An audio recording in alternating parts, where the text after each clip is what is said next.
महाभारत के पवित्र ग्रंथों में कई ऐसे पात्र हैं जिनकी कथाएं हमें केवल इतिहास नहीं बल्कि जीवन की गहरी सीख भी देती हैं। ऐसा ही एक अद्भुत और रहस्यमय पात्र था विदुर। विदुर का जन्म किसी सामान्य राजकुमार की तरह नहीं हुआ था। वे हस्तिनापुर के राजमहल में पैदा नहीं हुए बल्कि एक दासी के गर्भ से आए। उनके पिता महर्षि व्यास थे और माता एक दासी। ऐसा क्यों हुआ? इसका कारण यह था कि धृतराष्ट्र और पांडु के लिए जब व्यास ऋषि को संतान उत्पन्न करनी थी तब अंबिका और अंबालिका भय और घबराहट के कारण नहीं पहुंच पाई। परिणाम स्वरूप दासी के गर्भ से विदुर का जन्म हुआ और यही जन्म उन्हें विशेष बनाता है क्योंकि वे यमराज के अवतार माने जाते हैं। उनके भीतर धर्म, न्याय और मृत्यु का दिव्य ज्ञान था। राजमहल में बड़े होते हुए विदुर को सिंहासन या राजसी अधिकार नहीं मिले, परंतु उनकी बुद्धि, नीति और धर्म के ज्ञान ने उन्हें हस्तिनापुर में सबसे महत्वपूर्ण व्यक्तित्व बना दिया। धृतराष्ट्र अंधे थे, इसलिए विदुर उनके लिए आंखों की तरह कार्य करते थे। उन्होंने हमेशा न्याय और नीति का पालन सुनिश्चित किया, चाहे कोई भी आदेश दे। महाभारत में उनका सबसे बड़ा योगदान यह था कि उन्होंने पांडवों को लाक्षागृह में जलाने जैसी साजिश से बचाया और कई बार गुप्त रूप से अन्याय को रोका। विदुर की यही छिपी शक्ति थी।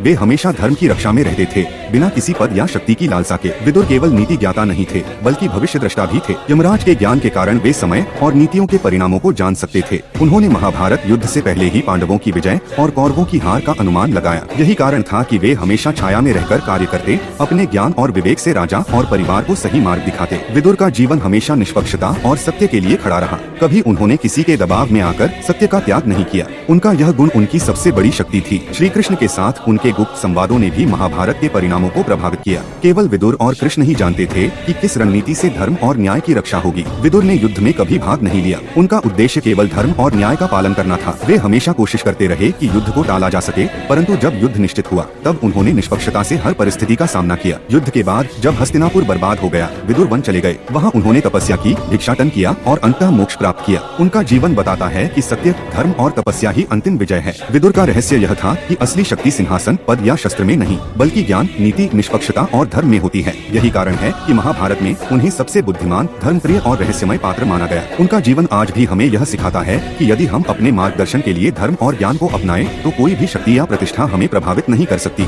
तो दोस्तों, यह थी महाभारत के महान धर्मज्ञानी विदुर जी की रहस्यमय और प्रेरणादायक कहानी। अगर आपको यह कथा अच्छी लगी हो तो वीडियो को लाइक कीजिए, चैनल को सब्सक्राइब कीजिए और घंटी का बटन दबाइए ताकि अगली ऐतिहासिक और पौराणिक कहानियाँ आप सबसे पहले देख सकें।